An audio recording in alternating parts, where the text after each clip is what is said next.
حضرت علی فرماتے یہ ہیں کہ میں نے سنا حضور نے ارشاد فرمایا ان قریب ایک بہت بڑا فتنہ رونما ہوگا، انہا ستکون فتنۃ۔ میں نے سوال کیا مل مخرج منہا یا رسول اللہ، اے اللہ کے رسول فرمائیے اس سے نکلنے کا راستہ کون سا ہوگا، مخرج کون سا ہوگا، ایگزٹ کون سا ہوگا؟ یا آپ کے ہالز میں جہاں ایگزٹ لکھا ہوا ہوتا ہے سرخ سی بتیوں کے ساتھ، عرب ممالک میں مخرج لکھتے ہیں اس کو، نکلنے کی جگہ، بھاگنے کی جگہ، اگر کہیں دھواں بھر جائے، کہیں آگ لگ جائے تو بھاگو ان روشنیوں کی طرف، ان دروازوں کی طرف، وہ کھل جائیں۔ تو جب حضور نے فرمایا کہ انہا ستکون فتنۃ، تو حضرت علی کہتے میں نے پوچھا بل مخرج منہا یا رسول اللہ، فرمایا کتاب اللہ، فتنوں سے بچانے والی اور فتنوں سے نکالنے والی شے صرف کتاب اللہ، فیہ خبر ما قبلکم و نبأ ما بعدکم و حکم ما بینکم، اس میں تم سے پہلے جو اقوام تھی ان کی خبریں موجود ہیں، تمہارے بعد آنے والی جو چیزیں ہیں ان واقعات کا تذکرہ موجود ہے، اور تمہارے درمیان جو اختلافات بھی رونما ہو سکتے ہیں ان سب کا حل موجود ہے۔ وَهُوَ حَبْلُ اللَّهِ الْمَتِينُ وَهُوَ الصِّرَاطُ الْمُسْتَقِيمُ وَهُوَ ذِكْرُ اللَّهِ الْحَكِيمُ، اور یہی تو ہے اللہ کی مضبوط رسی، اور یہی تو ہے الذکر۔ تم نے الذکر نہ معلوم کیا بنا لیے ہیں، کس طرح کے اذکار، سب سے بڑا ذکر الذکر، یوں سمجھیے دی ریممبرنس از قرآن، اور یہی صراط المستقیم ہے جس کی تم ہر نماز کی رکعت میں استدعا کرتے ہو، اہدنا الصراط المستقیم، یہ صراط مستقیم ہے تو صحیح۔ تو حبل اللہ قرآن، ایک حدیث میں آتا ہے عبداللہ ابن مسعود سے رضی اللہ تعالیٰ عنہ، القرآن حبل اللہ الممدود من السماء الى الارض، حضور نے فرمایا یہ القرآن جو ہے یہ اللہ کی رسی ہے جو تنی ہوئی ہے آسمان اور زمین کے درمیان، اللہ کا قرب چاہتے ہو تو اس رسی کو پکڑ کے چڑھو، تقرب الی اللہ کا سب سے بڑا ذریعہ قرآن۔ اس سے بھی زیادہ پیارے انداز میں ایک حدیث میں واقعہ بیان ہوا ہے، حضور صلی اللہ علیہ وسلم اپنے حجرے سے برآمد ہوئے اور آپ نے دیکھا ایک کونے میں کچھ لوگ قرآن مجید کا مذاکرہ کر رہے ہیں، سمجھ رہے ہیں، سمجھا رہے ہیں، درس کی شکل نہیں کہ جو مونولوگ ہوتا ہے ایک آدمی بولتا ہے باقی سنتے ہیں، نہیں، حضور کے چہرے پر بشاشت، خوشی کے، مسرت کے آثار ظاہر ہوئے۔ تشریف لائے، سوال کیا الستم تشہدون، کہ آپ لوگ شہادت نہیں دیتے اللہ الہ الا اللہ وانی رسول اللہ وان ھذا القرآن جاء من عند اللہ، کہ اللہ کے سوا کوئی معبود نہیں اور میں اللہ کا رسول ہوں اور یہ قرآن اللہ کے پاس سے آیا؟ سب کا جواب کیا تھا؟ بھلا یا رسول اللہ، بھلا یا رسول اللہ، حضور ہم گواہ ہیں۔ پھر فرمایا آپ نے فاستبشروا، تو خوشیاں مناؤ، فإن هذا القرآن طرفه بأيديكم وطرفه بيد الله، یہ قرآن وہ شے ہے جس کا ایک سرا تمہارے ہاتھ میں ہے، ایک سرا اللہ کے، تعلق مع اللہ، تقرب الی اللہ کے لیے کوئی ذریعہ اگر ہے تو صرف قرآن۔ اب یہاں ایک بہت بڑے مسئلے کا حل ہو رہا ہے۔ اکثر جو بھی درد مند لوگ ہیں امت کے بارے میں سوچتے ہیں، غور و فکر کرتے ہیں، وہ اتحاد اتحاد اتحاد اتحاد کا واس کہتے ہیں، اور وہ اتحاد جو ہے اس کے لیے کوئی بنیاد ہے نہیں، فرقہ پرستی ہے، فرقہ بندی ہے، کہیں اور کہیں ذاتیں ہیں، کیا زمانے میں پنپنے کی یہی باتیں ہیں؟ اصل میں جمع ہونے کے لیے تو بنیاد چاہیے۔ قرآن جمع کرتا ہے کس اعتبار؟ دیکھیے جانوروں کا ایک گلہ ہے جا رہا ہے، بھیڑیں بکریوں کا، ایک آدھ کتا بھی ان کو کافی ہے جمع رکھنے کے لیے، ذرا بکری کوئی ادھر ہوئی، وہ کتا آیا، وہ پھر واپس اپنے گلے کے اندر مل گئی، ایک دو کتے بھی کافی، بڑے سے بڑے گلے کو سنبھال کر رکھنے کے لیے ایک دو کتے کافی۔ لیکن انسانوں کو اگر جمع کرنا ہے تو پہلے ان کے اندر فکری اور ذہنی ہم آہنگی پیدا کرنا ضروری ہے، ان کے خیالات ایک جیسے ہوں، ان کے نظریات ایک جیسے ہوں، ان کے مقاصد ایک جیسے ہوں، ان کی سوچ ایک جیسی ہو، ان کے طریقہ کار ایک جیسے ہوں۔ جب تک یہ چیزیں نہیں ہوں گی جمع کیسے ہو جائیں گے؟ اتحاد کا واس کہتے رہیے، کوئی نتیجہ نکلے گا ہی نہیں، اور نہیں نکل رہا۔ متحد کرنے والی شے صرف اللہ کی کتاب، یہ آپ کے اندر فکری ہم آہنگی پیدا کرے، اور وہ بھی صرف قرآن کی تلاوت سے نہیں، قرآن کو سمجھنے سے، سمجھ کر پڑھنے سے، جس کے لیے میں بار بار عرض کر چکا ہوں کہ سمجھ کر پڑھنے سے مراد کیا ہے؟ اتنی عربی سیکھ کر پڑھنا کہ قرآن کا مفہوم براہ راست آپ کے ذہن اور قلب میں اترتا جائے۔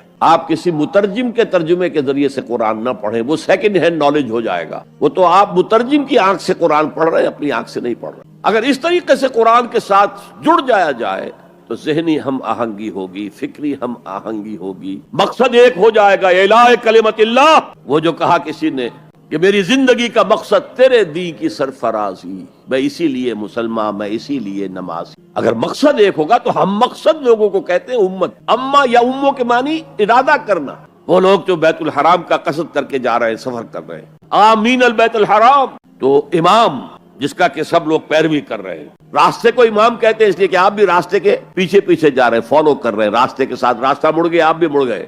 تو امت وہ ہے ان لوگوں کا مجموعہ جن کا مقصد ایک ہے۔ آج ہم کہتے ہیں امت مسلمہ، امت مسلمہ، کہاں ہے امت مسلمہ؟ وحدت امت کا سب سے بڑا ہدی خواں ہندوستان میں علامہ اقبال، ایک ہو مسلم حرم کی پاسبانی کے لیے نیل کے ساحل سے لے کر تا بخاک کاشغر، لیکن اس کو بھی ماننا پڑا ہے اپنے لیکچرز میں، reconstruction of religious thought in Islam. There is no Muslim Ummah present at this time. کوئی مسلم امت موجود نہیں ہے. Instead we have a number of Muslim nations. یہ بات چونکہ 1928 میں کہی، اس وقت تک تمام مسلمان ممالک جو ہیں کولونیل پاورز، یورپین پاورز کے تحت تھے، غلام تھے. انڈونیشیا سے موریتانیہ تک سب غلام. وہ تو صرف صحرائے عرب کو چھوڑا ہوا تھا انہوں نے، کہ وہاں کچھ تھا ہی نہیں. اگر تیل اس وقت کہیں نکل آیا ہوتا تو اس میں تو وہ پنجے گاڑتے کہ جو کبھی پنجے نکلنے والے نہ ہوتے. بہرحال یہ ان سب کو جوڑنے والی شے، جو اقبال کہتا ہے instead we have a number of Muslim nations. آج ہم کیا کہیں گے؟ Instead we have a number of Muslim countries. پھر مسلمان ممالک میں بھی ایتھنک، لنگوسٹک، کتنے جھگڑے، کتنے اختلافات، کتنے چکر چل رہے ہیں. دارفر میں جو کچھ ہو رہا ہے اس وقت سوڈان میں، وہ بھی ایتھنک ہے بنیادی طور پر. وہ کوئی مسلم غیر مسلم فساد نہیں ہے، ایتھنک. تو اس اعتبار سے سوچئے کہ انسان کو جمع کرنے والی شے صرف وہ ہو سکتی ہے جو ان کے مقاصد کو یکجا کر دے، ان کے نظریات میں ہم آہنگی پیدا کر دے، ان کی سوچ کو ایک رنگ میں رنگ دے، پھر وہ بنیان مرصوص بن جائیں گے. علامہ اقبال نے بہت خوبصورت انداز میں کہا ہے، از یک آئینی مسلمان زندہ ہست. مسلمان اگر زندہ ہے تو ایک آئین کی وجہ سے ہے، وہ آئین قرآن. پیکر ملت ز قرآن زندہ ہست. یہ پیکر ملت جو ہے، جسم ہے ملت کا، جسد جو ہے، یہ اگر زندہ ہے تو قرآن کی بدولت ہے. جیسے میرا بدن ہے، میں زندہ ہوں تو جان کی وجہ سے. جان نکل جائے تو آپ کو معلوم ہے کچھ دیر کے بعد یہ ڈیکمپوز ہونا شروع ہو جائے گا. اس سے جلد از جلد قبر میں اتارنا ضروری. از یکا آئینی مسلمان زندہ ہست، پیکر ملت ز قرآن زندہ ہست. احتسامش کن کہ حبل اللہ او ماں ہما خاک و دل آگاہ اوس. ہم تو نری خاک ہیں، خاک کے سوا کچھ نہیں.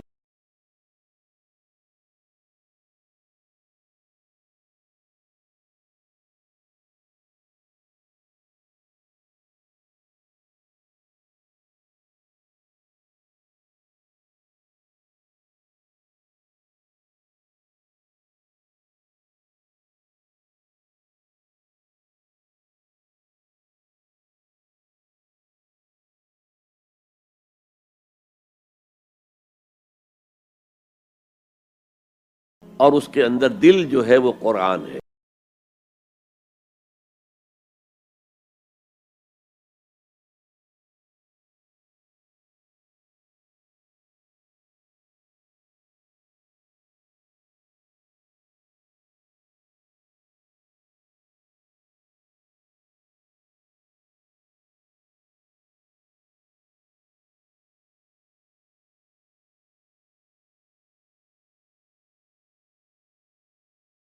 ماں ہما خاک و دل آگاہ اوست. قرآن ہے دل.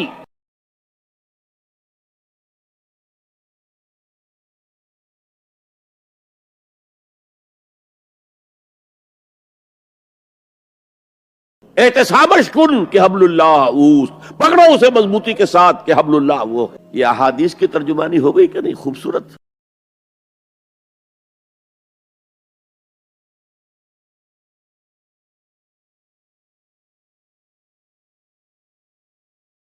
القرآن حبل اللہ الممدود من السماء الى الارض. احتسامش کن کہ حبل اللہ اوست. اس قرآن کو مضبوطی کے ساتھ تھامو، اس لیے کہ حبل اللہ وہ ہے. تو یہ دوسرا نقطہ ہے، واعتصموا بحبل اللہ جميعا ولا تفرقوا. تفرقوا کے لفظ پر توجہ کر لی. تختلفوا نہیں ہے، اختلاف ہو سکتا، دیانت کے ساتھ. تفرقہ یہ تم اور میں اور. جب اختلاف اس شدت کو پہنچ جائے کہ چھوٹے چھوٹے اختلافات کے اوپر کفر کے فتوے، تم اور ہم اور ہیں، من دیگرم تو دیگری، یہ تفرقہ. اختلاف ہو سکتا ہے. اختلاف امام ابو حنیفہ امام شافعی میں ہوا، ٹھیک ہے، اور امام ابو حنیفہ کے شاگردوں میں ہو رہا ہے. انہوں نے اپنے استاد سے بھی اختلاف کیا، آپس میں بھی اختلاف کیا. لیکن اس اختلاف کو اپنی جگہ پر رکھیے. اختلاف اور ہے اور افتراق اور ہے. افتراق فرق، تم اور ہو میں اور ہوں، یہ کام غلط ہے. ملت کی ایک وحدت اس کو برقرار رکھتے ہوئے فقہی اختلافات ہیں، مختلف مسائل میں اختلاف ہے، کوئی حرج. میں کہہ نہیں سکتا کہ یہ عام طور پر ویسے حدیث کے طور پر ہی بیان ہوتی ہے، لیکن یہ کہ آیا اس کی سند صحیح ہے یا نہیں میں نہیں کہہ سکتا. کہ اختلاف و امتی رحمت،